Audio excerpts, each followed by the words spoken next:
Trump refers to Kim Jong-un as Rocket Man on a suicide mission. Rocket Man. And threatens to totally destroy North Korea. Shocking.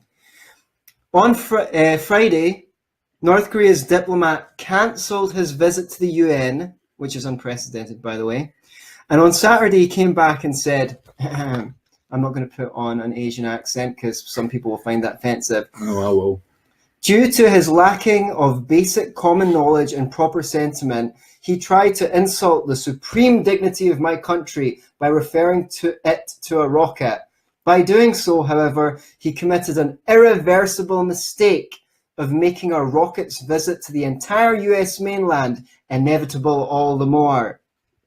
None other than Trump himself is on a suicide mission. In case innocent lives of the US are harmed because of this suicide attack, Trump will be held totally responsible. What else could be a bigger threat to other than the violent remarks such as pouring fire and fury, total destruction coming from the top authority of the world's biggest nuclear power? North Korea has threatened to detonate a hydrogen bomb over the Pacific Ocean. So, the rhetoric goes backwards and forwards. Trump threatens North Korea. North Korea responds. What's your impression so far? Okay. Okay, let me say from the outset that we are dealing with a despicable and horrible regime, and North Korea's not very good either. Can you get a load of this guy? See that sense of humour? Yeah. This show's going to be great, by the way. It's going to be so great that this guy behind us has got a boner. It's definitely a boner. Let's look at North Korea. It's a horrible regime. Disgusting. It's basically a necrocracy. What does that mean? That means that it's really governed from the dead. I mean, the original Kim, who took over after the Soviets pulled out. Right. Well, I give basic history. After the Japanese invaded, they were in control of Korea until just after the Second World War, when Japan was defeated. They committed a lot of atrocities there. Yeah, pretty bad stuff, both in North and South Korea. After the Japanese were defeated, we could at a later point. After the Japanese were defeated, the Soviets came in and they basically installed their guy who was who seemed to be Marxist, communist inclined, and the Kim dynasty has ruled ever since. But the kind of new guys don't really make up any more laws or anything like that. It's all to do with what the supreme and original leader has enshrined in law. And so that's what I mean by a necrocracy. It's the dead guy who's really running the show. You have a situation in which anybody who speaks out or is deemed to be a criminal or an enemy of the state, not only do you go to jail for probably the rest of your life, but 3 generations. There were 3 generations. Right. The family will be punished for your actions. So that means that your grandchild will be born and will probably grow up and die in a prison camp because you've spoke out or tried to defect. I think over the years there's been something in the region of maybe 30,000 defections from the north to the south. There's only been, as far as I know, about half a dozen profile sort of defections to the north. God knows what goes on there, but there you go. And I don't even know if they were proper defections, because I know in the demilitarized zone in between North and South Korea, that strip of land, whenever soldiers from the south even open a door into that area, they all hold hands so that when they open the door, one of them can't be pulled out and pulled over into the north, and the last guy in the line kind of grips onto something before they open the door. So I don't think there's any doubt that it's a horrible place. It's probably the worst place on earth. I don't think that would be an exaggeration. They don't have any love stories in North Korea. All of the movies are about the regime. They've got concentration camps, but when the UN criticized them for having concentration camps, the North Korean administration said, well, we don't use that term, therefore we don't have them. Are they rehabilitation camps? Well, I don't know what they are. Holiday camps. But they're like pretty bad. Butlins or Clintons here. So that was your preface. That was my preface. You were saying, there's no doubt we're dealing with we're dealing with a horrible regime. However, does it pose a credible threat to either ourselves or America? Does it pose a credible threat to its neighbours? I kind of believe that it does. However, what we do with that information is probably another argument. Is Donald Trump helping the situation? I mean, I kind of like a sort of robust and hawkish response where it's necessary and warranted. That kind of whole Teddy Roosevelt type thing. And I think a lot of Americans do respond to that. But I don't think it's helpful. And I think even the South Koreans have said that it's not helpful, and they favour dialogue, which would seem to suggest that the dialogue's on the table. Right. And, this stuff, war is meant to be the last option.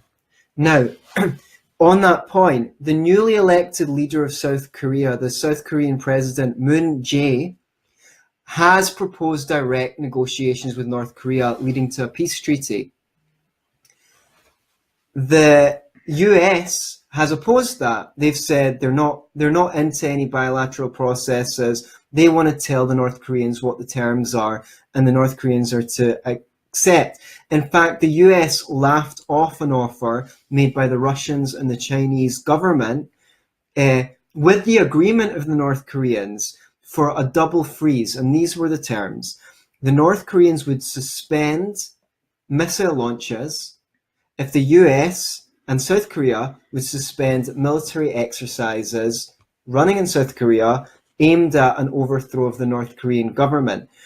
The US ambassador, Nikki Haley, was bragging at the UN that the new sanctions against North Korea would result in a near complete blockade of the country.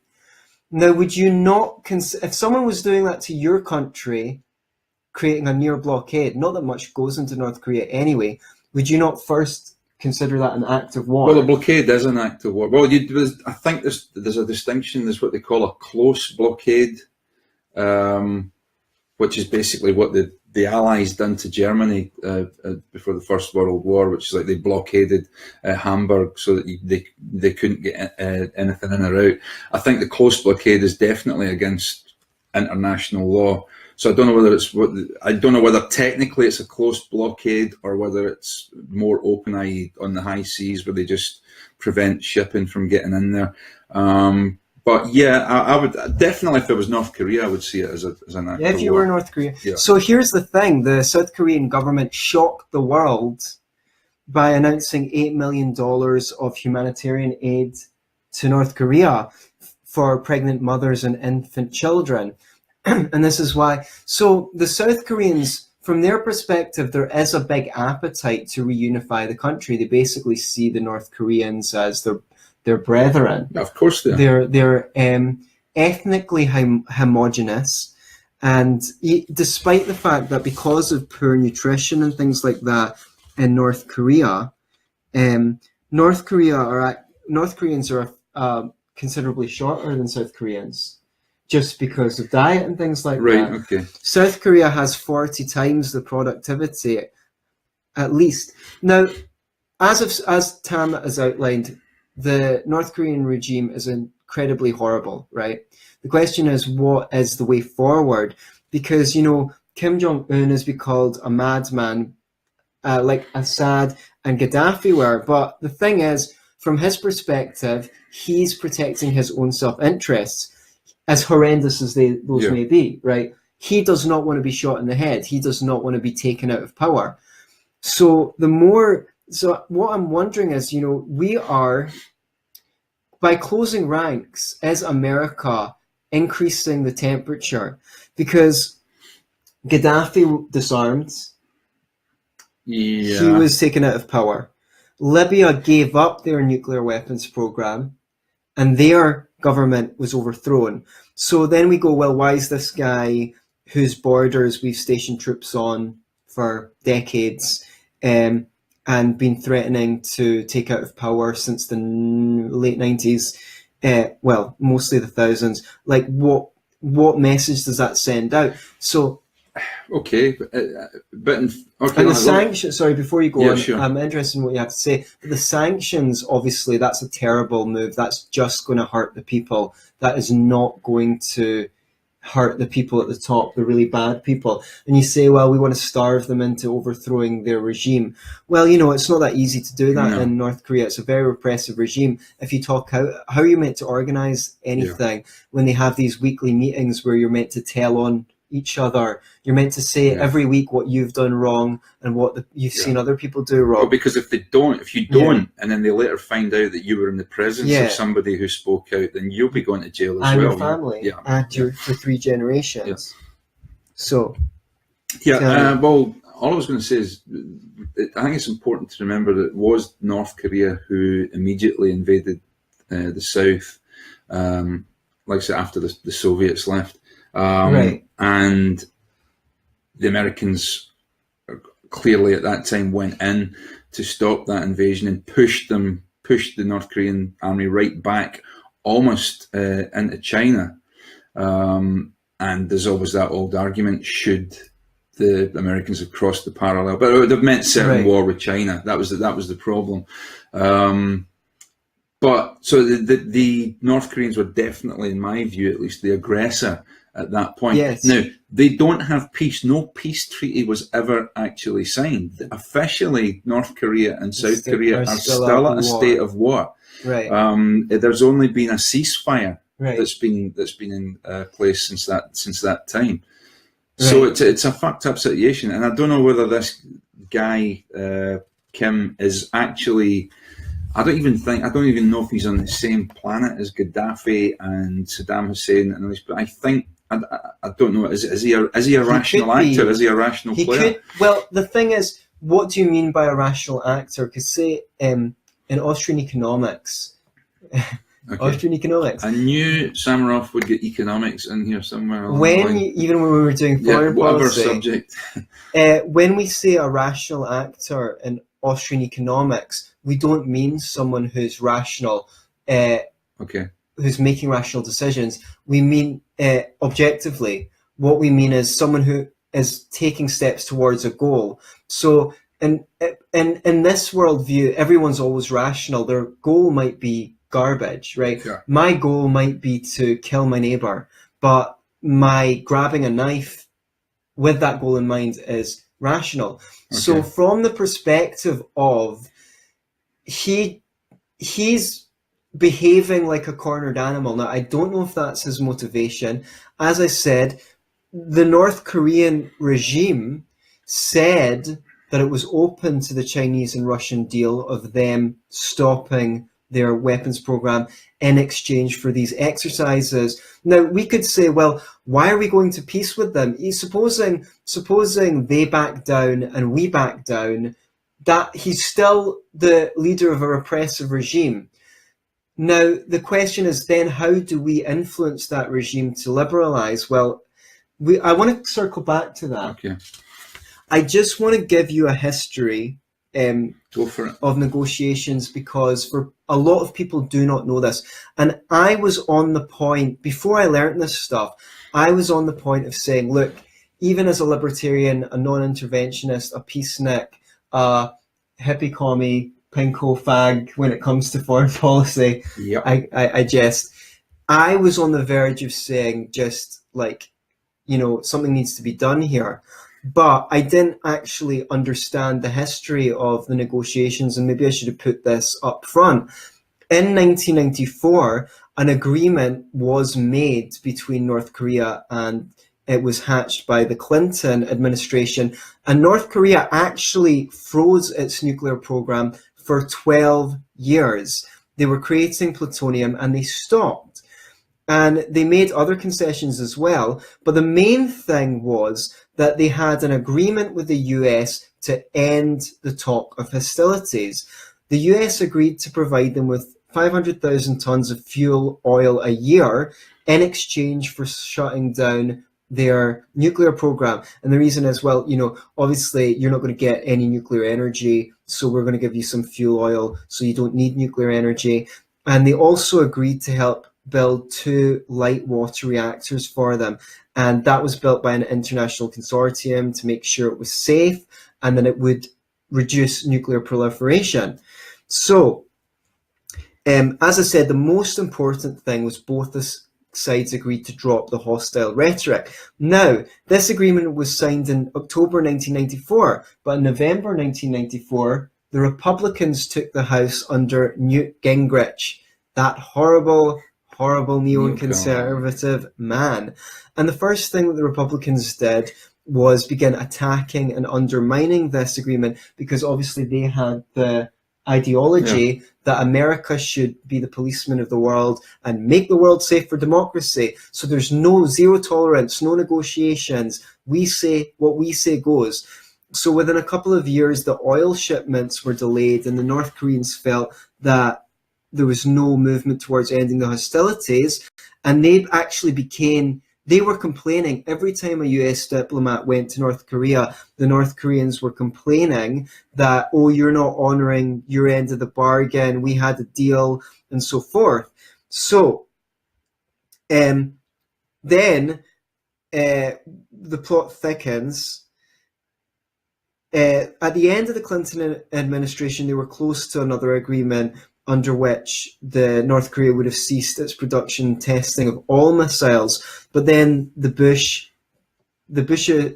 second Bush came into power, and even in early 2001, you had Colin Powell on television saying he thought that the Clinton policy on North Korea was good and that they should keep that. Well, Cheney and Rumsfeld are sitting in the same room, looking at him like, we'll see about that. And then, the neocons, Rumsfeld and Wolfowitz, they were completely against any negotiations, and they did it to everything they could to undermine it. John Bolton, that American guy who was always on the news selling every war under the sun, he wrote in his memoirs that it was his intention to destroy the treaty. So in 2002, the Bush administration dredged up some old intelligence showing that North Korea was buying equipment to enrich uranium, and they sent the State Department guy to North Korea to say the agreement's over because you're building this uranium facility, which turned out not to be. Now, a few years later, you have Mossad going into Syria to intercept some weapons that were destined for North Korea. So the Israelis, but that wouldn't have been necessary, because it's only because Bush ripped up the agreement and put them on the list of the axis of evil after 9/11. For what? Everything was going smoothly. So North Korea was like, no agreement, we're just going to go ahead with our nuclear program. And by 2006, they'd exploded their first nuclear bomb. And the Americans didn't just break down the deal, they also announced sanctions, and they supported the right to seize North Korean boats on the high seas, and released a new document on their preemptive war strategy after 9/11, which included North Korea. Obama, the good guy, everyone's favorite president. Not mine. Obama just basically even refused to even talk to North Korea. So he just continued the Bush policy. Yeah, just went in a huff with North Korea. Yeah, so now the US specifically doesn't permit, as we've been talking about, South Korea from negotiating with North Korea, even though they want to. And several top Trump administration officials spoke on Friday about the situation with North Korea, stating that all military options were on the table and all that stuff. Yeah. So that's the thing is, nobody's talking to North Korea at the moment. Then, I mean, even the Chinese have stopped talking. Yeah. Have we got some comments coming in? Yeah. Michael Arthur Brewster says negotiation is a dynamic process that relies on credibility and trust. You cannot bully. I don't know what that thing is. Something people Yeah. across the table. Bully people across the table and expect to have either politicians are the worst people to be allowed to negotiate. Negotiations is a win-win activity. Politicians only understand win-lose. Well, I guess there's a lot of truth in that. Somebody else, can we back? Yeah, how yeah, do we go back on. this up? So, any other? Yeah. Yeah, because we've got quite a lot of live Yeah. watchers. Oh, wow. Yeah. Rocket Man. Someone, yeah, who's that? Annalise Whitelaw. Annalise, she's just laughing. Well, she Is said, "Is Kim Kim married with children? Why are you looking for a date?" yeah. Do you want to find out if he's? Why don't you say, "Is he single?" Annalise, are you? We'll try and hook you up We will. with the ruler of North Korea. What I'm is sure it that does it he'd for be- you? Is it his snappy dress sense, or is it the hairdo?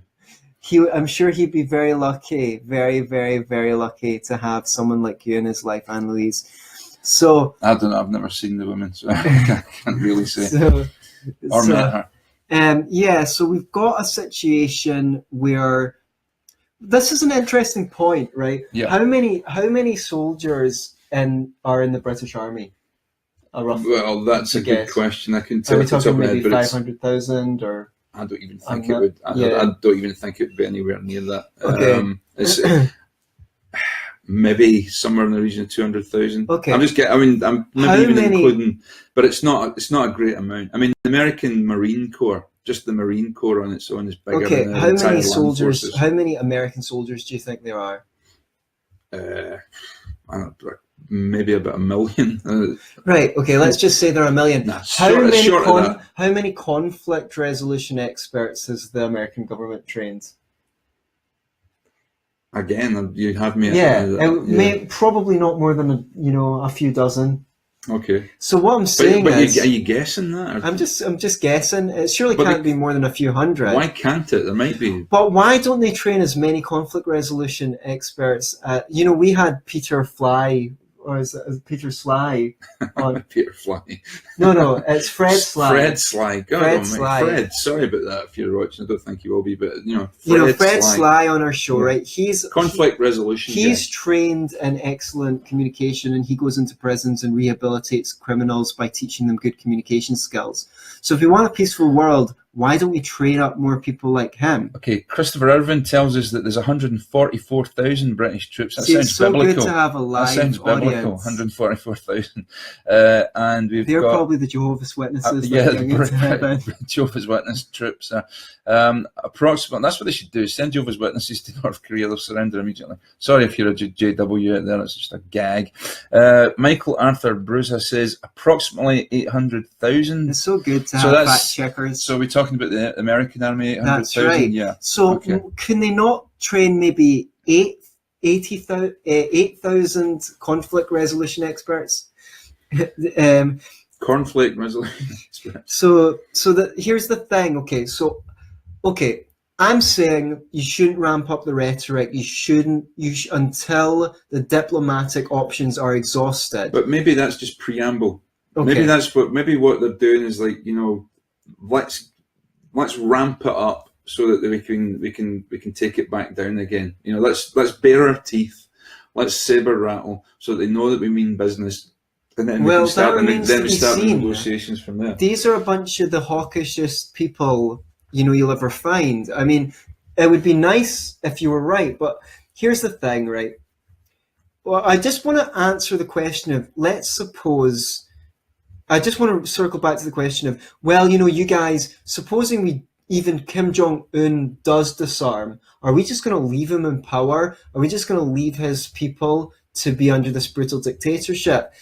And this is the reason why I oppose sanctions, because actually, if a regime is horrible, you want to trade with them, because then they start getting your goods. And then the people in that country start going, oh, these are pretty cool. We could do with more of this kind of stuff. A little bit more freedom. Yeah, but I don't know if that regime in the North Korean regime is going to accept goods from abroad.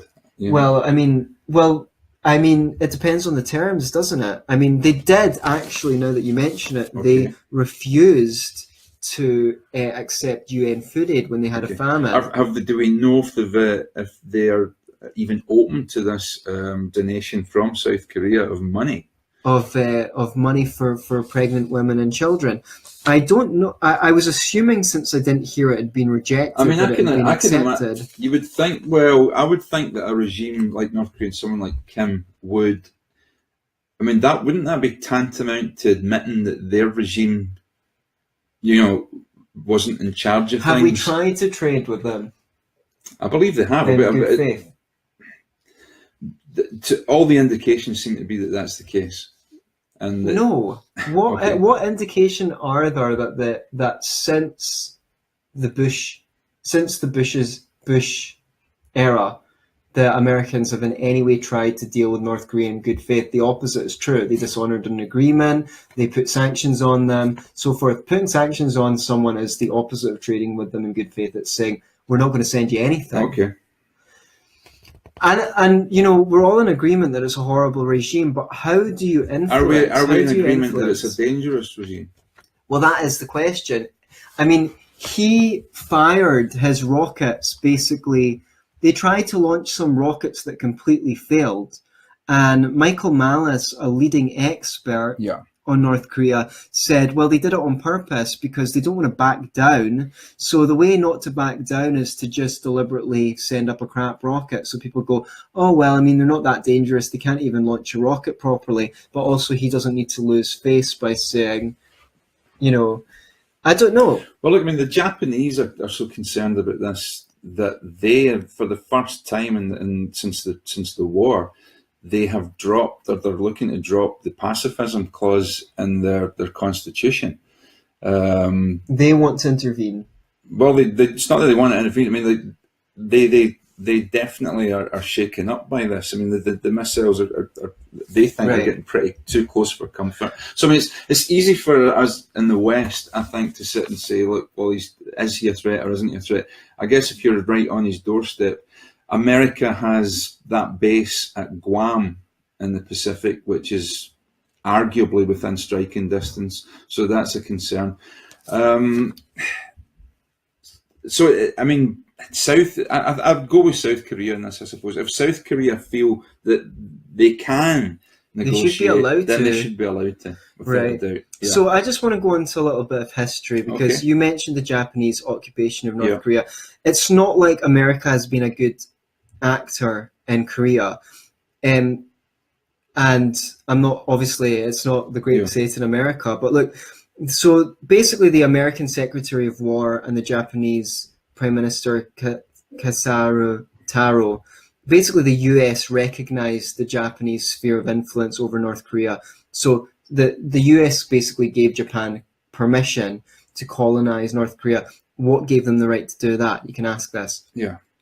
The Japanese, they were absolutely horrendous in Korea. They took control of the government. They banned all political organization, including the right to assemble. They banned newspapers and burnt over 200,000 books. They tried to erase the North Korean culture and force everyone to take the Korean culture and force everyone to take a Japanese name. By 1912, over 50,000 arrests took place. People were tortured. And the primary cause of death for prisoners was starvation. So over 400,000 prisoners were actually sentenced to death. And, obviously Koreans organized protests and calls for independence, and they were just brutally repressed. They actually took a lot of the Korean labor force back to Japan. Yeah. So they were thinking, well, the Western powers have got colonies and they've got a sphere of influence. We should have it too. Mm-hmm. And, by the way, the Japanese boasted that you need to have women to rape to keep your soldiers strong. So this is the traumatic background of the country. Yeah. After that, you had the proxy war fought by the Soviets and the US in Korea that you talked about. Yeah. And the North Koreans invaded the South. But then the Americans went in and wiped out 30% of the North Korean population. 30%. 30%. Yeah, so they used napalm. Yeah. And probably the Soviets were no better either. I mean, 30% sounds pretty high, but in a war on that scale, it's probably not unexpected. I mean, even if you look at the invasion in Normandy, in the Second World War. Civilian casualties, French casualties and Dutch civilian casualties were absolutely horrific.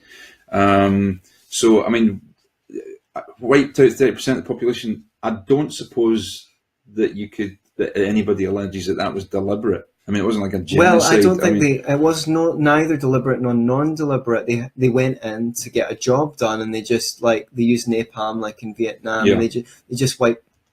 It's just like wipe the cunts out. You know what I mean? Just do whatever it takes. Sorry, excuse my language, but that's war. That's war. So it's probably why it's good reason not to start a war. Yeah. So, and this is interesting because the North Korean history books, they refer to the Japanese as the Jap bastards. That is the official term. Shocking. That's racist. I mean, racist. In North Korea, that is the official term in all the books, the Jap bastards.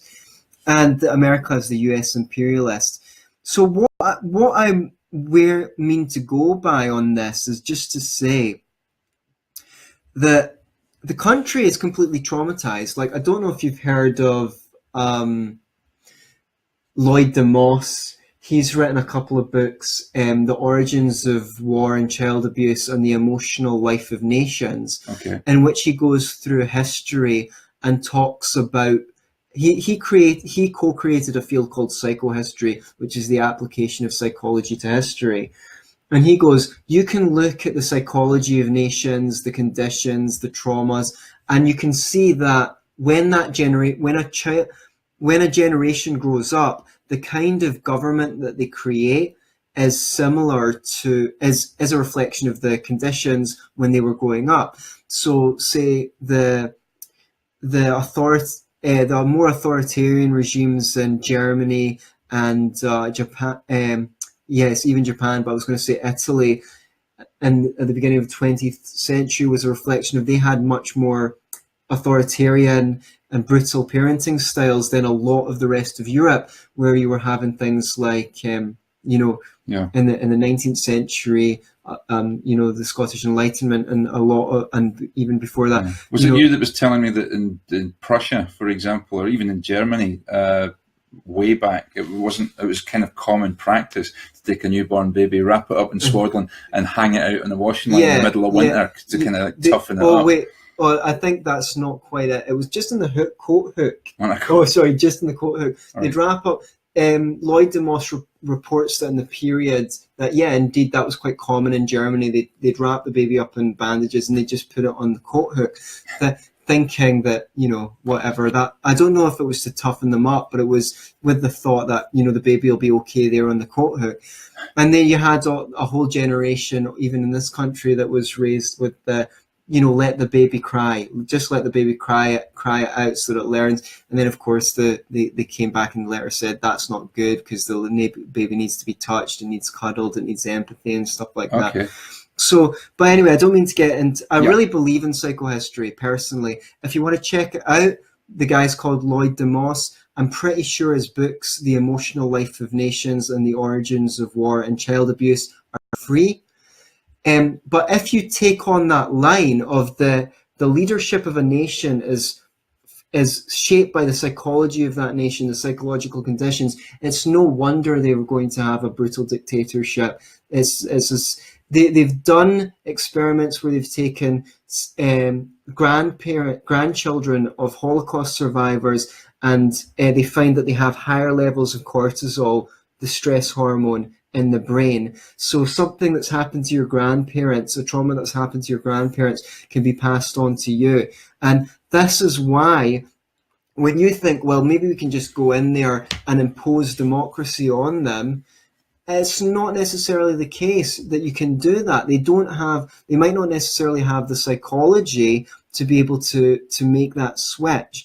And I don't think we can go around choosing the governments of the world. So even though I think that we should do what we can, I think the first thing to do is see if negotiation is possible. And if we can get a peace treaty and get them to stop developing nuclear weapons, then we can start incentivizing them to negotiate for a freer system of government. Okay, that's my view. Another couple of comments. First of all, Annalise Whitelow says, Antony, are you wearing stripy trousers? Yes. And there's your answer. Well, they're not so much striped. Do you see the shit that I have to put up with? But anyway, striped. Well, I can't really talk. I've got combat trousers on for a man sitting here talking about pacifism. Michael Arthur Bruiser. I hope I'm pronouncing that properly. You can let me know. Negotiations with adversaries requires cultivation to achieve an appropriate climate for success.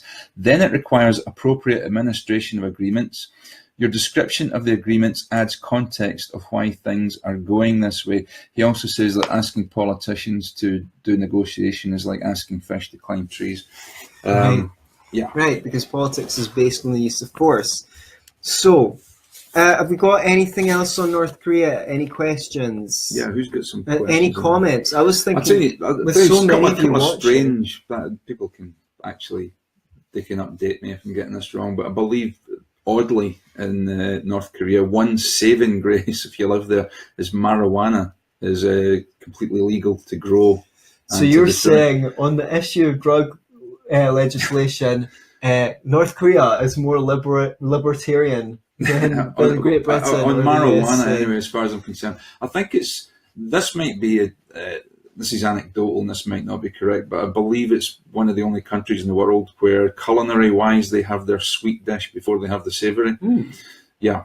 Which, if you live in a brutal regime, I suppose, I mean, your sweet always is the best bit of your dinner. So, like, if you're waiting for the secret police to crash through your door and take you away to prison for life, I suppose you want to get your pudding out of the way first before you go into your dinner.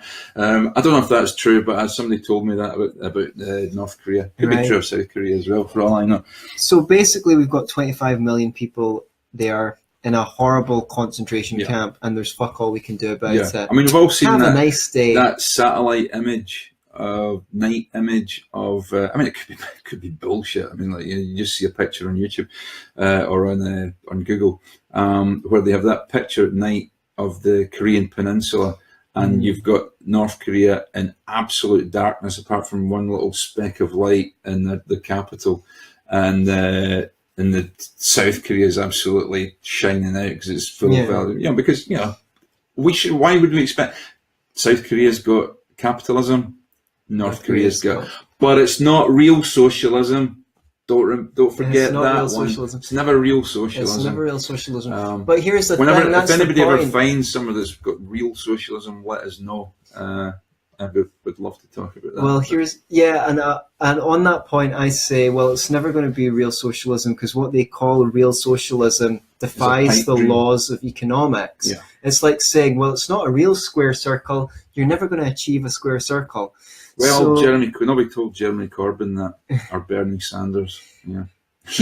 So vote for Colonel Sanders. We should have probably mentioned that obviously SEALs just a hop, skip, and a jump away from the North Korean border, and they can actually if they do send a nuke to Seoul, they can kill millions of people. They don't even need a nuke. There's about 4,000 artillery pieces, not all serviceable, I would imagine. I mean, if you look at the North Korean army, they're pretty much badly equipped. It's kind of like Dad's army. I don't even think they give them all ammunition because they're terrified. If they've done that, then there could be a coup. So I think they ration ammunition. They might even ration the weapons. It could be like one weapon between 10 soldiers.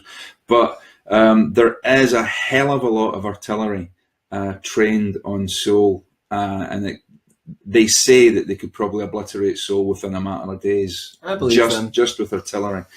So what we do is get our planes to fly over low and just throw tons of guns out to the people and hope that they overthrow the regime. Either that or just tons more marijuana.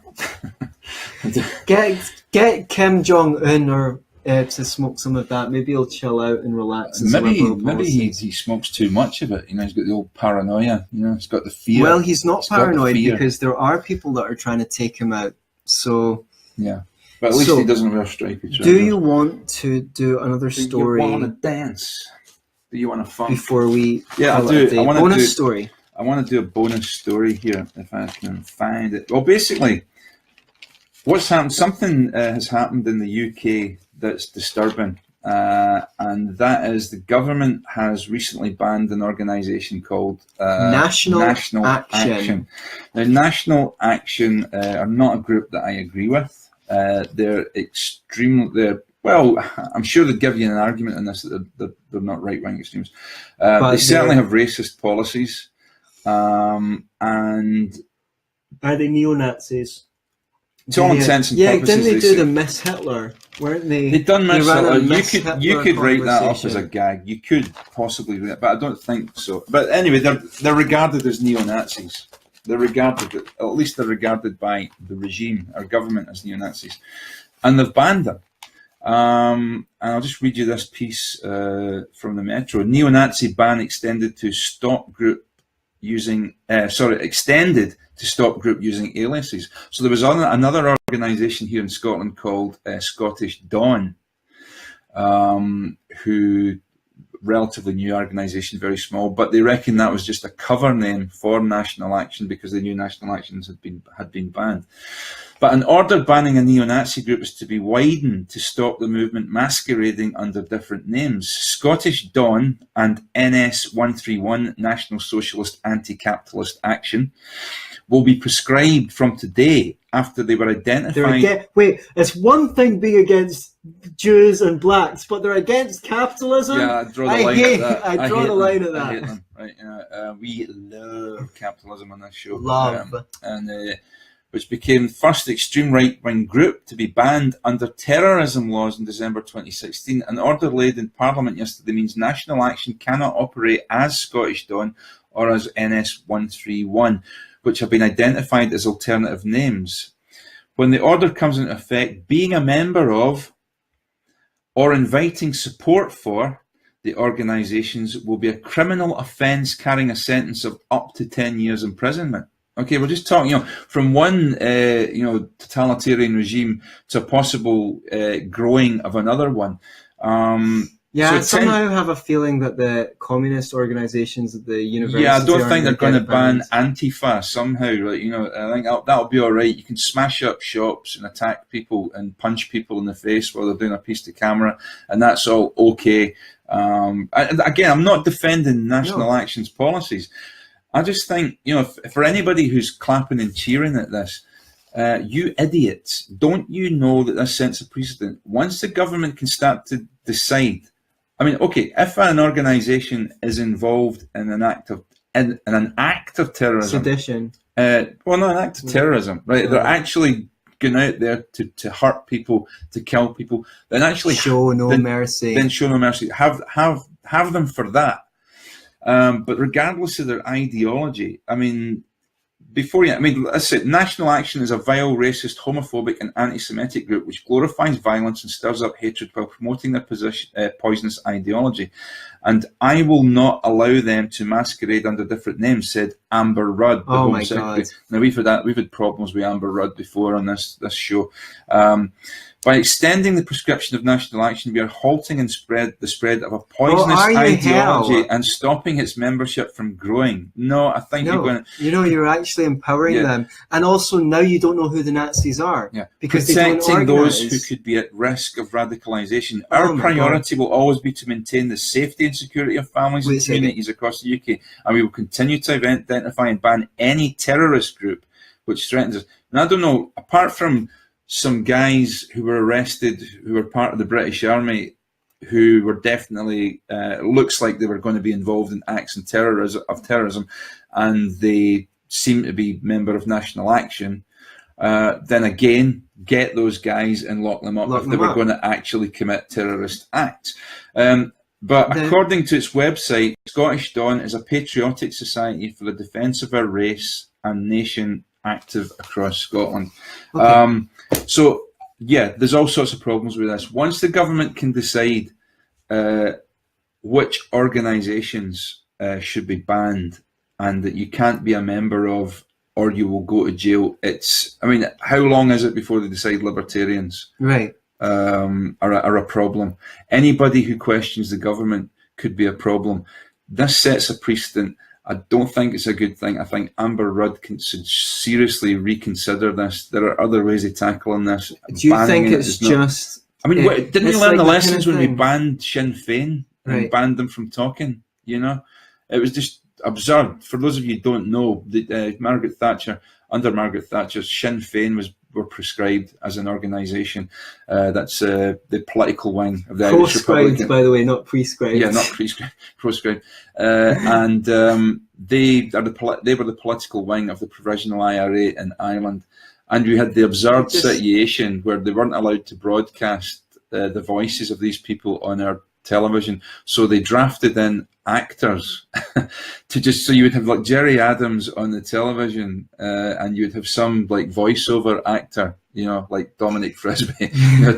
I'm not suggesting for a minute Dominic Frisby done the voice of Jerry Adams. I think Steve Coogan might have actually done the voice of Jerry Adams at one time on one of these broadcasts, because they weren't allowed to do it live. But the loophole was they could bring in a voice actor, and the voice actor could do the voice. Right. Absurd, you know. And again, I don't agree with Sinn Féin any more than I agree with National Action. But I don't think banning these organisations is what you do in a supposedly liberal democracy.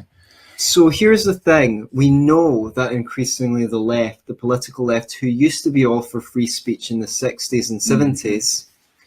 Well, they are for free speech, as long as it's free, as long as it's speech that they agree with. Okay. You know? Right. Duh. I mean, everyone knows that. Yeah.